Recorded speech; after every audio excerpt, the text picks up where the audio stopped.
It's a good idea to use some reference photos for certain customs. Here I've selected a few different photos to help me decide where exactly to put the mud on my custom. I've taken the car apart, and once I did that I noticed there were several more posts than I'm used to. There was one in the windshield, and there were 2 posts holding the wheels together, and that's not counting the one holding the base. Now later on I'll have to tap these to secure the wheels again. I normally use citrus stripper and a spray can, but I happened to find it one day in a paste form, which works much better. And I also picked up some dental picks, and I'm going to use these to get any paint that the stripper did not remove. A lot of times paint will be left in the panel lines and any other hard to reach areas, and these tools can be used to free up that paint.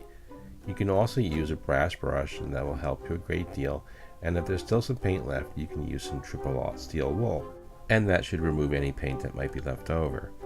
Now once you do remove the paint, you might find some imperfections in the casting. You can use metal files, and that should clean up any areas pretty quickly. This section of the truck is just badly molded and the top part of the frame is missing. So I'm going to try to recreate it using some metal files. I'm filing down some of the metal, and now I'm going along the panel line here trying to recreate the frame. I resorted to using a Dremel tool to try to reduce some of the metal, and here I'm using a pointed attachment to try to finally recreate that door frame. I'm happy with the way it came out, and it's going to be covered with mud anyway, so let's get on to the mud.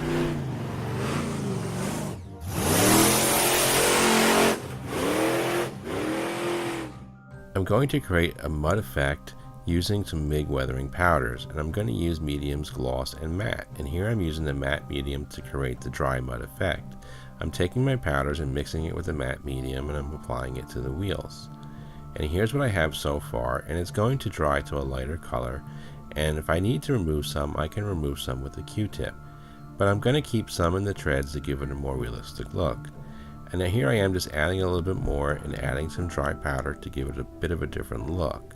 And here's what I have, and here's that lighter color I spoke about. It really does look like mud. I'm really happy with it.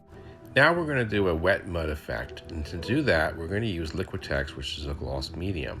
I'm going to take some darker powders this time, and I'm going to mix them with the gloss medium and prepare it for the tires and the body. First I'm going to apply it to the tires. I'm going to not go everywhere, but just in certain areas. And if I feel like I've done too much, then I can take a paper towel and wipe some of it off. With the dry and both the wet effects, it's really starting to take effect. Now let's do the body now. The first thing I'm going to do is I'm going to apply a light dusting, and I'm going to use a makeup brush to apply the powders. It really works really well for this. And what I want to do is I want to get it into the bed of the truck, into the panel lines, and once you do that, you can use a matte spray and it'll fix it in place.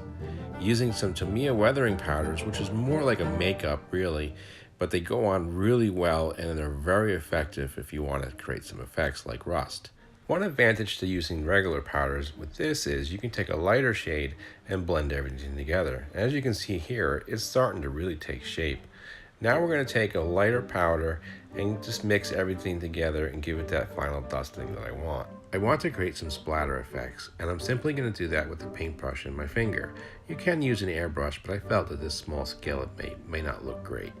So using my finger and various different brushes, I'm able to create that effect. And now I'm just going to apply some mud to all over the vehicle. What do you think so far? Let me know in the comments below and how you think it's coming out. Using the same technique to create the splatter effects, I'm using just a darker color and the wet mud medium. Now it's really working out well, and here you can see just how well it's coming out with the splatter effect. It's really giving me what I really wanted to see on this truck.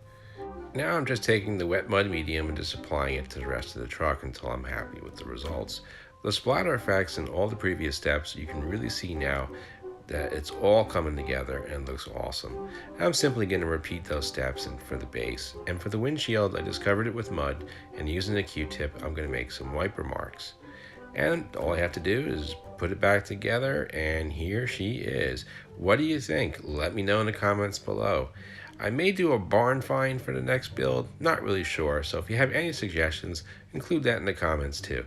Alright, thanks for watching, and to all my subscribers, a big thank you for supporting my channel. Not a subscriber? Hit that subscribe button and join up. I have lots of videos to show you. Tap the bell and you won't miss one of them.